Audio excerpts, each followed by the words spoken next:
Let's take a look at how major chords relate to minor chords, and if you really kind of study them, they're really not that much difference. Here you have an A chord, and I like to play my A chord like this, or some of you play it straight in a line.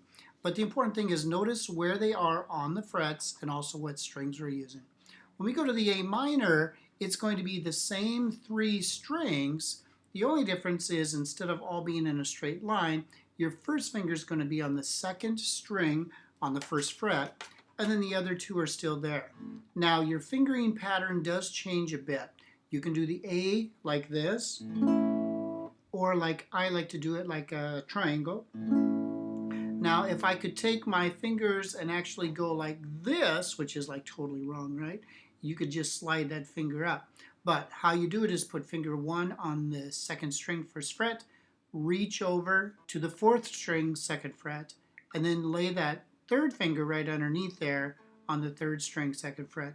And you're going to use 5 strings. And this note right here is that C. Here's C sharp, but we're going to leave it there. And there's your A minor. So you have A major and you have A minor. Now let's take a look at E to E minor, and I tell you what, it's the easiest transition that there is from going to major to minor. You all know your E chord already, right?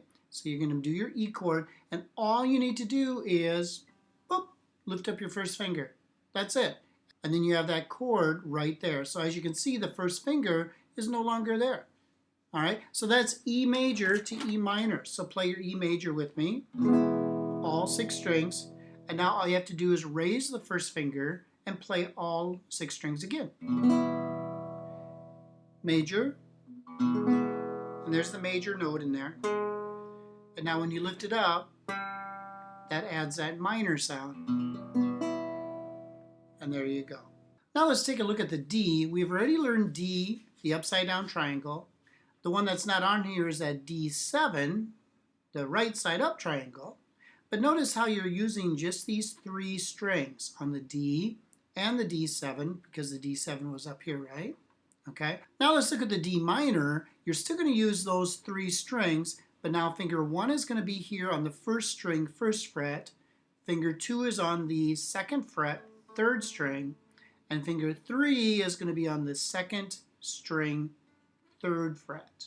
All right, so it's kind of like a C shape almost. Here's a C chord, just slide everything down, but now instead of having your third finger here, you're going to bring it here onto the second string, third fret.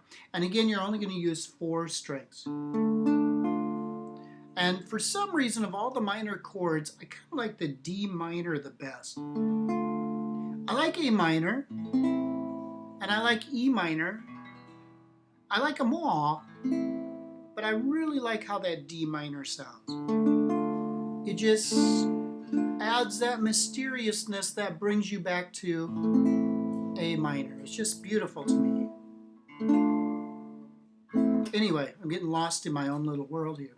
So here's your D chord. D7, it's not on the sheet here, but this is it. And now your D minor, 1, 2, 3. All right, so practice those. By the way, the reason I say major is because any chord that's named without any kind of letters after it, for example, right over here we have A. That's just the A chord, right? But it's what we call major, so it's A major. Just like here, E, that's technically E major. And then D, it's D major. But when it's major, we just call it by the name. Right? After we have M's, which is a small M, and that's minor and stuff like that. Or 7, right? Remember learning the 7s. But if it's just a letter by itself, we assume that it's a major chord. So, like I said before, learn your majors like you did, and then learn how they relate to your minors. And here, and then here. All right, so get these going, learn them well, and I'll see you in the next one.